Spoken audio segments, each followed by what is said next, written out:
Deep in the shadows, I know it's hard to put one foot in front of the other.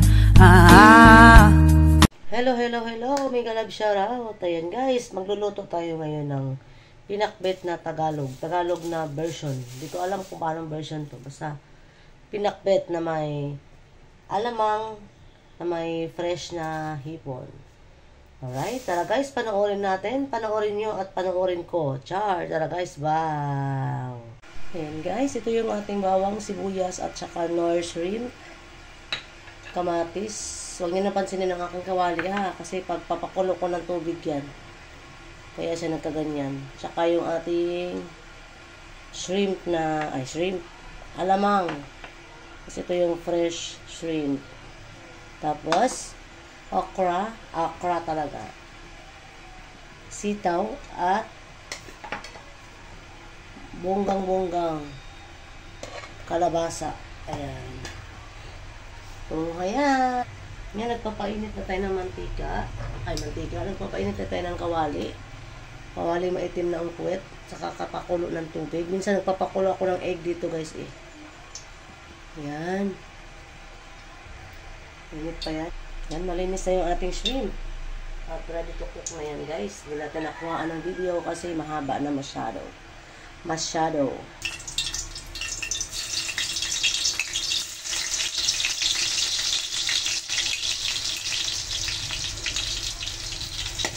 Nilagay na natin ang ating bawang.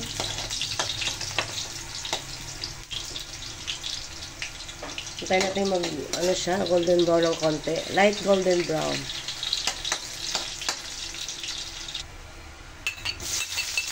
Ayan, lagay na natin ang sibuyas. Ayun. Sasabay ko na yung kamatis guys para magisang-gisa siya. Hindi ko po nalagyan ng karne ito kasi hindi na ako nakapagpakulo ng karne. Dapat kasi pinapakuluan para lumambot na. Shrimp na lang. Ayan, ang pinakbet ko ay walang ampalaya kasi kahit saan ako nag-ikot kanina walang ampalaya. Dapat may ampalaya to guys. Medyo masarap siya kung may ampalaya. Simpleng pinakbet lang to.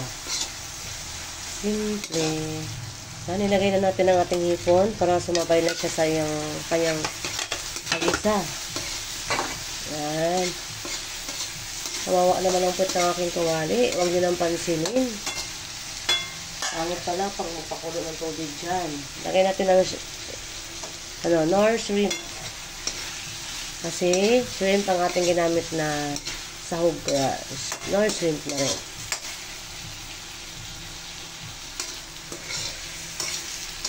Yan. Takpan na natin yan. At pakulo pag-isa muna natin. Right, ganyan na siya guys. Alright. Ayan. Ilagay na natin yung ating gulay. Sitaw ang unahin ko kasi mas mabili. Sabay na natin guys. Sabay ko na yung aking kalabasa.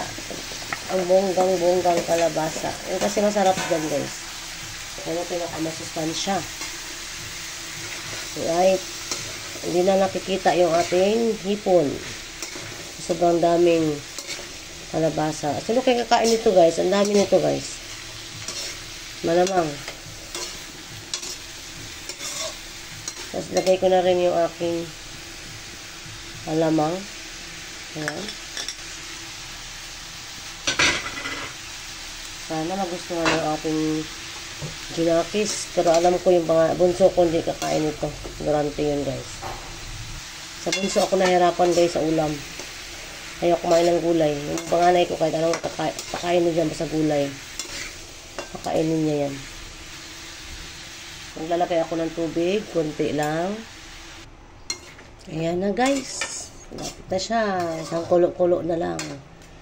Isang kulo-kulo. Takpan. Tapos lagyan natin ng okra. May kapiranggot na okra lang. Ayan. Para may kunting dulas. Diba? Sarap kasi may dulas-dulas. Char. Takpan muna natin. Update ulit mamaya. Wow, kayami-yami. Yami-yami ng ating pinakbet. Hindi siya matawag na pinakbet. Kasi wala siyang ampalaya. Pero, masarap siya. Kasing sarap niya. Ayan. Ayan yung gusto ni panganay na ano guys, pinakbet guys. Yung may sauce pa siyang makukuha. Hindi siya tuyong-tuyo. Alright, takpan ulit natin kung konti pa kulang. Alright. Ang sarap guys. Tikman nga natin guys. Mukhang ang sarap. Sarap ng hipon. Oh, tapon ulo. Kain katawan. Alright, tikman natin yung ating gulay. Ayan, pwede na siya. Tikman na natin yung lasa, kung anong lasa. Oh, sarap. Malalasahan mo yung lasa talaga siya ng hipon. Fresh na hipon. Ayan, 12 pieces ba naman yan guys? Saktong size ng hipon. Oh, sarap. Ang high blood is waving. Alright. Ay, sorry. Yan, yan na po yung ating final product ng ating pinakbet. Ayan, patayin na natin ang apoy. Isali na natin sa ating lalagyan. Ayan. Yummy. At parang tumutunog siya. Yan, nilipat ko siya guys. Kasi parang tumutunog-tunog yun. Yan, dito tayo sa Tupperware. Ayan.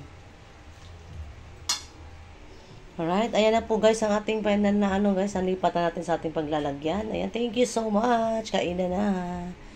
Thank you for always supporting our premiere. Thank you guys and God bless. Thank you, God bless. Much you love.